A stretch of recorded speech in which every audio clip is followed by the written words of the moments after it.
വെഞ്ഞാറമൂട് കൂട്ടക്കൊലപാതകം. നമ്മളുടെ പൊന്നോമന പുത്രൻ അഫാൻ. കുറച്ച് ദിവസങ്ങൾ കൊണ്ട് അഫാൻ്റെ ഒരു വാർത്തയൊന്നും അങ്ങനെ വരുന്നില്ലായിരുന്നു. കുറ്റപത്രം സമർപ്പിക്കാനുള്ള ഡേറ്റ് ആയി തുടങ്ങി.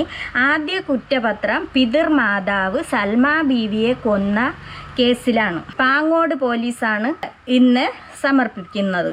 അതിനുശേഷം വെഞ്ഞാറമൂട് സ്റ്റേഷനിൽ നിന്നും കിളിമാനൂർ സ്റ്റേഷനിൽ നിന്നും കുറ്റപത്രം 10 ദിവസത്തിനുള്ളിൽ സമർപ്പിക്കും. പിതൃമാതാവെന്ന് പറഞ്ഞ സൽമാ ബീവിയെ കൊന്നതിൻ്റെ കേസിലാണ് പാങ്ങോട് സ്റ്റേഷനിൽ ഇന്നാണ് അതിൻ്റെ കുറ്റപത്രം സമർപ്പിക്കുന്നത്. അതുപോലെ അഫാൻ അവിടെ സ്റ്റേഷനിൽ പറഞ്ഞ കുറച്ച് കാര്യങ്ങളൊക്കെ ഉണ്ട്.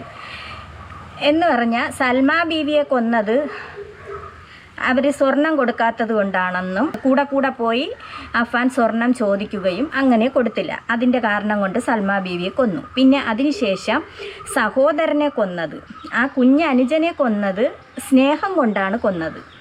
പിന്നെ അതിനുശേഷം ഫർസാനെ കൊന്നതിൻ്റെ കാര്യം, ആത്മാർത്ഥമായിട്ട് അത്രയ്ക്ക് സ്നേഹിച്ച പെൺകുട്ടിയെ കൊന്നതിൻ്റെ കാര്യം പറയുന്നത് ഫർസാന എൻ്റെ കയ്യിൽ നിന്നും ഫർസാനയുടെ കയ്യിൽ നിന്നും ഞാൻ മാല പണയം വയ്ക്കാൻ ചോദിച്ചിരുന്നു. അപ്പോൾ ഈ പണയം വയ്ക്കാൻ ആ പെൺകുട്ടി തരികയും അത് തിരിച്ച് പണയത്തിൽ നിന്ന് എടുത്ത് തരണം എന്ന് പറഞ്ഞതിൻ്റെ പേരിലാണ് ഫർസാനയെ കൊന്നത്. അവൾ ഇനി ജീവിക്കരുത്.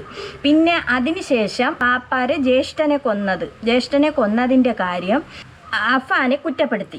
ഇതൊക്കെ ഒരു കാരണങ്ങളാണ്.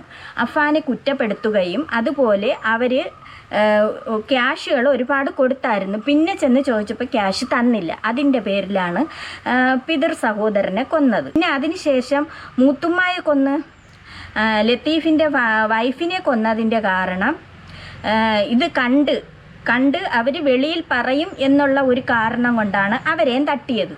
അങ്ങനെ 5 പേരെ തട്ടി.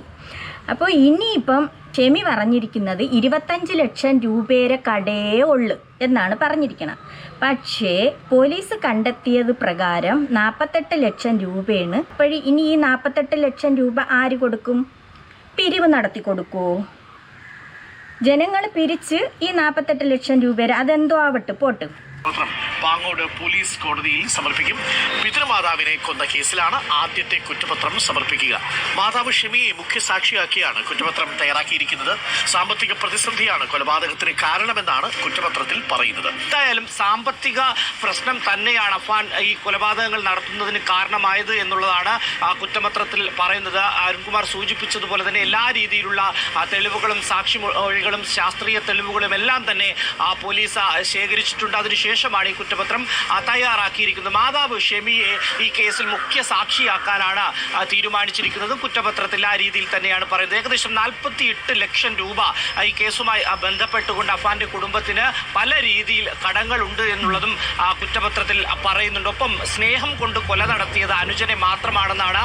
കാമുകിയായിട്ടുള്ള ഫർസാനയെ കൊലപ്പെടുത്തിയത് ഈ പണയം വെക്കുവാൻ നൽകിയ സ്വർണം തിരികെ ചോദിച്ച വൈരാഗ്യത്തിലാണെന്നും കൃത്യമായി തന്നെ കുറ്റപത്രത്തിൽ പറയുന്നുണ്ട്. ഒപ്പം ഈ പിതൃ സഹോദരനെയും ഭാര്യയെയും കൊലപ്പെടുത്തിയത് കിളിമാനൂർ പോലീസ് രജിസ്റ്റർ ചെയ്ത ആ കേസ് അവരെ കൊലപ്പെടുത്തിയത് സാമ്പത്തികമായി സഹായിക്കാത്തതിലും ഒപ്പം പരിഹസിച്ചതിനുമാണ് എന്നുള്ളതാണ് ഈ കുറ്റപത്രത്തിൽ പറയുന്നത്. എന്തായാലും വെഞ്ഞാറമൂട് കൂട്ടക്കൊലപാതക കേസിൽ കുറ്റപത്രം തയ്യാറാക്കിയിരിക്കുന്നു. ഈ ആഴ്ച തന്നെ ആദ്യ കുറ്റപത്രം കോടതിയിൽ സമർപ്പിക്കും. അരുൺകുമാർ, ചിലപ്പം നീ ഇങ്ങനെ വാങ്ങിച്ച് കൂട്ടരുത് എന്ന് പറഞ്ഞ് ഉപദേശിക്കും. അതിന് പരിഹാസം. മറ്റേ അനുജനെ കൊന്ന സ്നേഹം കൊണ്ടാണ് കേട്ടോ. സ്നേഹം വന്നാലും അടിച്ചു കൊല്ലും. ചിലർക്കൊക്കെ ഈ കുരു പൊട്ടും. ഇത്രയും കൊലപാതകം ചെയ്തിട്ട് ചിലർക്കാണെങ്കിൽ ഭയങ്കര ഈ കമൻറ്റുകൾ വീണ്ടും സപ്പോർട്ട് ചെയ്യണതാണ് ഒരു വല്ലാത്ത കഷ്ടം. ഷെമിയെ മുഖ്യ സാക്ഷിയായിട്ടാണ് പറഞ്ഞിരിക്കണത്. അപ്പോഴത്തേക്ക് ഷെമി അവിടെ പറയാൻ പോകുന്നത് 25 ലക്ഷം രൂപയുടെ കടമേ ഉള്ളു എന്നാണ് പറഞ്ഞിരിക്കുന്നത്. ഷെമി ചാനലുകളിലൊക്കെ പറഞ്ഞിട്ടുണ്ട് 25 ലക്ഷം രൂപയുടെ കടയേ ഉള്ളൂ. 48 ലക്ഷം രൂപയാണ് അപ്പോൾ പോലീസ് കണ്ടെത്തിയിരിക്കുന്നത്. അപ്പോൾ ഈ ഷെമി ഇനിയിപ്പോൾ അവിടെ എന്തായിരിക്കും പറയാൻ പോണത്? 28 ലക്ഷം രൂപയേ ഉള്ളൂ കടം എന്ന് പറയൂ. ഒരുപാട് കാര്യങ്ങൾ ഒളിക്കുന്നുണ്ട് ഷെമി, പക്ഷെ ഒന്നും തുറന്ന് പറയുന്നില്ല. പിന്നെ അഫാൻ ഇപ്പം അവിടെ ജയിലിൽ നല്ല നടപ്പാണെന്നാണ് അറിയപ്പെടുന്നത്. എന്ന് പറഞ്ഞാൽ പഠിക്കൊക്കെ എപ്പോഴും നോക്കിയാലും പത്രം വായന, പത്രം വായന അത് ഈ വെളിയിലുള്ള പത്രങ്ങൾ, സാധാരണ നമ്മളൊക്കെ വരുത്തുന്ന പത്രങ്ങൾ അവിടെ ജയിലിനകത്ത് കൊടുക്കാറില്ല. അവിടെ അതിൻ്റേതായ രീതിയിലുള്ള പത്രമാണ്. ഈ വെളിയിലത്തെ വാർത്തയൊന്നും അവരെ എത്തിക്കൂല.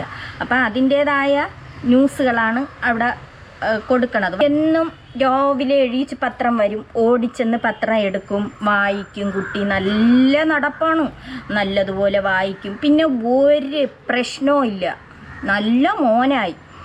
5 പേരെയല്ലേ കൊന്നോളും, അതുകൊണ്ട് നല്ല മോനായി. അപ്പം ഈ നല്ല നടപ്പൊക്കെ കാണുമ്പോൾ ചിലപ്പോൾ അറിയാൻ പറ്റൂല കേട്ടോ. കോടതി ഇനി ഇങ്ങനെയൊക്കെ ഉള്ള കാര്യങ്ങളൊക്കെ ആയതുകൊണ്ട് ചിലപ്പം ഇറങ്ങി വരുമെങ്കിൽ പാവപ്പെട്ട 2 പേരുണ്ട്. ആ ഉമ്മ ജീവനോടെ രക്ഷപ്പെട്ടു. പിന്നെ ബാപ്പ ഉണ്ട്. പിന്നെ അതുപോലെ ബന്ധത്തിലുള്ളവരെയൊക്കെ ലിസ്റ്റിലുണ്ടായിരുന്നു. അതിന് തട്ടാൻ പറ്റിയില്ല എന്നാണ് പറഞ്ഞത്. അഫാൻ ഇനിയിപ്പോൾ പഠിക്കണമെന്നാണ് പറയണത്. അപ്പം വെളിയിൽ ഇനിയിപ്പോൾ MBBS ആണ് എടുക്കാൻ പോണത്. അപ്പം ഇപ്പുറത്തുണ്ട് അട്ടക്കുളങ്ങര കഷായം ഗ്രീഷ്മയും പഠിക്കുന്നുണ്ട്. 2 പേരും ഒത്തുള്ള മത്സര പഠിത്തമാണ്. അതുകൊണ്ടായിരിക്കും ഫർസാനെ തട്ടിയത്. കൊച്ചിക്ക് എന്തിനൊക്കെ കാണിക്കണം, എന്തോ ജയിലിനകത്ത് കിടന്നു. പിന്നെ അതുപോലെ പ്രത്യേക ഒരു സെല്ലിലാണ് ഈ അഫാനെ ഇട്ടിരിക്കുന്നത്. കാരണം അഫാൻ ആത്മഹത്യ ചെയ്യാനായിട്ട് പ്രേരണ നടത്തി. ആത്മഹത്യ ചെയ്യും ഞാൻ എന്ന് പറഞ്ഞുകൊണ്ട് ഭീഷണിപ്പെടുത്തി. ഫസ്റ്റ് തന്നെ ഭീഷണിപ്പെടുത്തി. അട്ടക്കുളങ്ങര പൂജപ്പുര കൊണ്ടിട്ടപ്പോഴേ ഭീഷണികൾ മുഴക്കി. അതുപോലെ ഇവിടെ പാങ്ങോട് സ്റ്റേഷനിൽ അവിടെയും ബോധം കെട്ട് വീണ് ഹോസ്പിറ്റലിൽ കൊണ്ടുപോയപ്പോൾ ഒരു അസുഖവും ഇല്ല.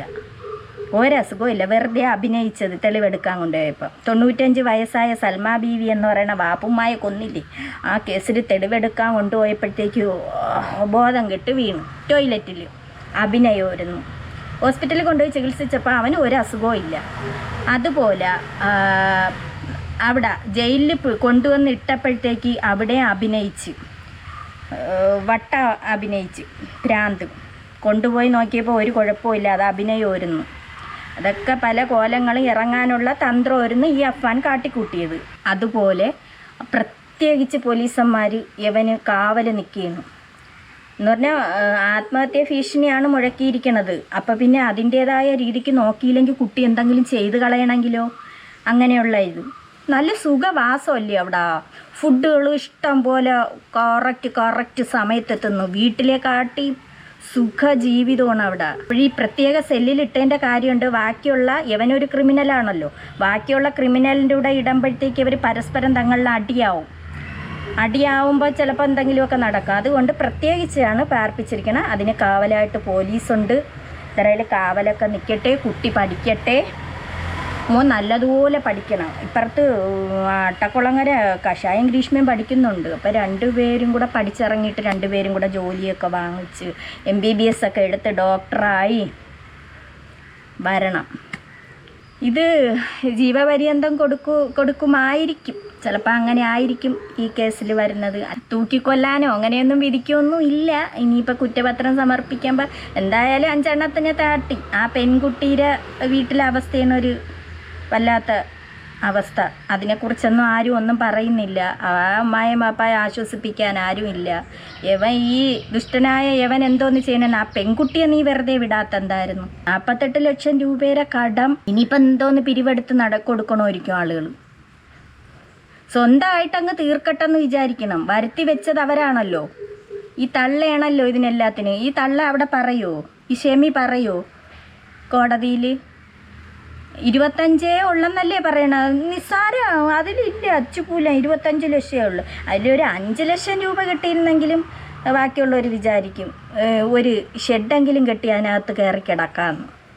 അങ്ങനെ നമ്മുടെ അഫാൻ മോൻ്റെ കാര്യങ്ങളൊക്കെ ഇതൊക്കെയാണ്. ഓടി നടന്ന് സ്പീഡിന് ഓടിയാണ്. അതൊക്കെ CCTVയിലൊക്കെ പിടിച്ചായിരുന്നു.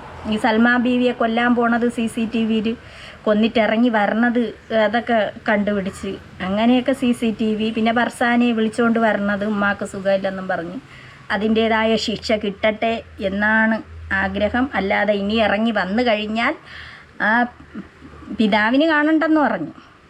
പക്ഷെ മാതാവിന് ഇപ്പോഴും മോൻ്റെ അടുത്താണ് ഒരിത്. അഫാൻ ഒരു കടവും ഇല്ല. എന്തേലും നഖം വെട്ടണവരെ ഞാനാണ് വെട്ടിക്കൊടുക്കണത്, മുറിയോ ഭയങ്കര വേദനയാണ് അഫാൻ എന്നൊക്കെയാണ് ഉമ്മ പറഞ്ഞിരിക്കണത്. പിന്നെ അങ്ങനെയുള്ള ഒരുത്തനാണ് ഇങ്ങനെ കൊന്നത്. അവനെ അതുപോലെ തന്നെ കൊല്ലണം. അവനെ ആരെങ്കിലും ഒന്ന് തട്ടി നോക്കട്ട്, ഇതേപോലെ ഒന്ന് ചിറ്റിയെല്ലാം മേടിച്ചുകൊണ്ട് വന്ന് അവൻ്റെ മണ്ടയ്ക്ക് ഇട്ട് ഷൂന്നും പറഞ്ഞ് ഇടിച്ചു നോക്കട്ട്. അവന് നോവോന്ന് അറിയണമല്ലോ. അവനെ അതുപോലെ നോവിക്കണം. നല്ല കടുത്ത ശിക്ഷ തന്നെ അവന് കിട്ടണം. വിധിയൊക്കെ ഉടനെ വരുമായിരിക്കും.